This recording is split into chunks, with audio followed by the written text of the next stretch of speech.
కొడాలి నాని ఆయన నోటికి అడ్డు అదుపు ఉండనే ఉండదు. సభ్య సమాజం తల దించుకునేలా మాట్లాడడంలో ఆయనకు ఆయనే సాటి. అందుకే ఈ ఎన్నికల్లో ప్రజలు కొడాలి నానికి గట్టిగానే బుద్ధి చెప్పి పంపించారు. కొడాలి నాని అధికారంలో ఉన్నప్పుడు మరీ దారుణంగా రెచ్చిపోయాడు. చంద్రబాబు మళ్ళీ గెలిస్తే ఆయన బూట్లు తుడుస్తాన్నాడు. ఇప్పుడేమో ఇంట్లోంచి బయటకు రావడం లేదు. కోతలరాయుడు ఇంట్లో నుంచి బయటకు రావాలి అంటూ టీడీపీ శ్రేణులు కొడాలిపై రెచ్చిపోతున్నాయి. ఇప్పుడు మరి ఇప్పటికైనా కొడాలి నాని తీరులో మార్పు వస్తుందంటారా?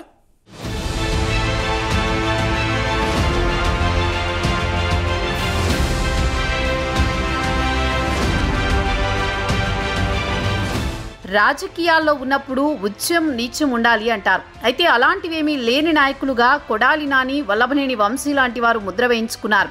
ముఖ్యంగా కొడాలి నాని అయితే చంద్రబాబును, లోకేష్ను, వారి కుటుంబాన్ని దూషించిన విధానం తెలుగు ప్రజలు ఎప్పటికీ మర్చిపోలేరు.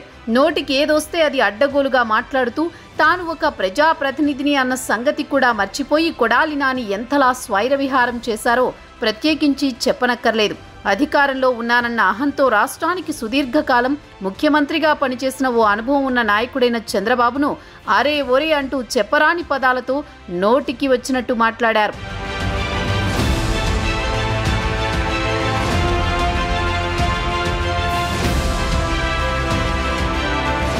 కొడాలి నానిపై తెలుగుదేశం శ్రేణులంతా కసితో రగిలిపోతున్నారు.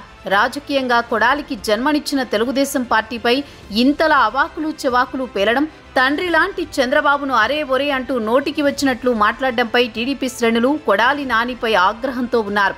అయితే గతంలో అధికారంలో ఉన్నప్పుడు కొడాలి నాని చాలా సవాళ్లు చేశారు. కుప్పంలో చంద్రబాబు మళ్లీ గెలిస్తే తాను రాజకీయ సన్యాసం తీసుకుంటానని, చంద్రబాబు బూట్లు తుడుస్తానని, చంద్రబాబు కాళ్ల దగ్గర పడి ఉంటానని శపథం చేశారు. అయితే ఈ ఎన్నికల్లో కుప్పంలో చంద్రబాబు అతి భారీ మెజారిటీతో గెలుపొందారు. కొడాలి నాని నోటి దురుసుకు సరైన గుణపాఠం అన్నట్లుగా గుడివాడలో చిత్తుగా ఓడించారు ప్రజలు. అయితే ఇప్పటికే కొడాలి నానిపై తెలుగుదేశం శ్రేణులు అటాక్ చేసేందుకు ప్రయత్నించిన విషయం తెలిసిందే.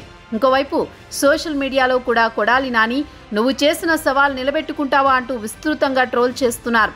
చంద్రబాబు బూట్లు ఎప్పుడు తుడుస్తున్నావు, చంద్రబాబు కాళ్ల దగ్గర ఎప్పుడు కూర్చుంటావు అంటూ విమర్శలు చేస్తున్నారు. మొత్తంగా చూస్తే కొడాలి నానికి గడ్డుకాలం స్టార్ట్ అయినట్లే అంటున్నారు రాజకీయ విశ్లేషకులు. ఇంకోవైపు కొడాలి నాని అరాచకాలు మొత్తాన్ని ఒక్కొక్కటిగా బయటకు తీస్తోంది కొత్త ప్రభుత్వం.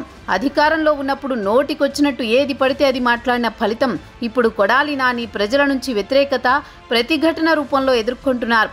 అప్పుడు మాట్లాడిన మాటలకు ఇప్పుడు మూల్యం చెల్లించుకోవాల్సిన పరిస్థితి వచ్చింది.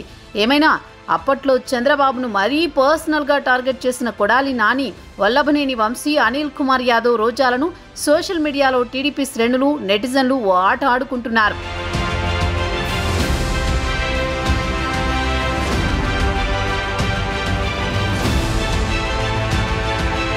ఈ ఎన్నికల్లో ఓడిన కొడాలి నాని గతంలో చంద్రబాబు గురించి చేసిన వ్యాఖ్యలపైన టీడీపీ శ్రేణులు ఆగ్రహంతో ఉన్నారు.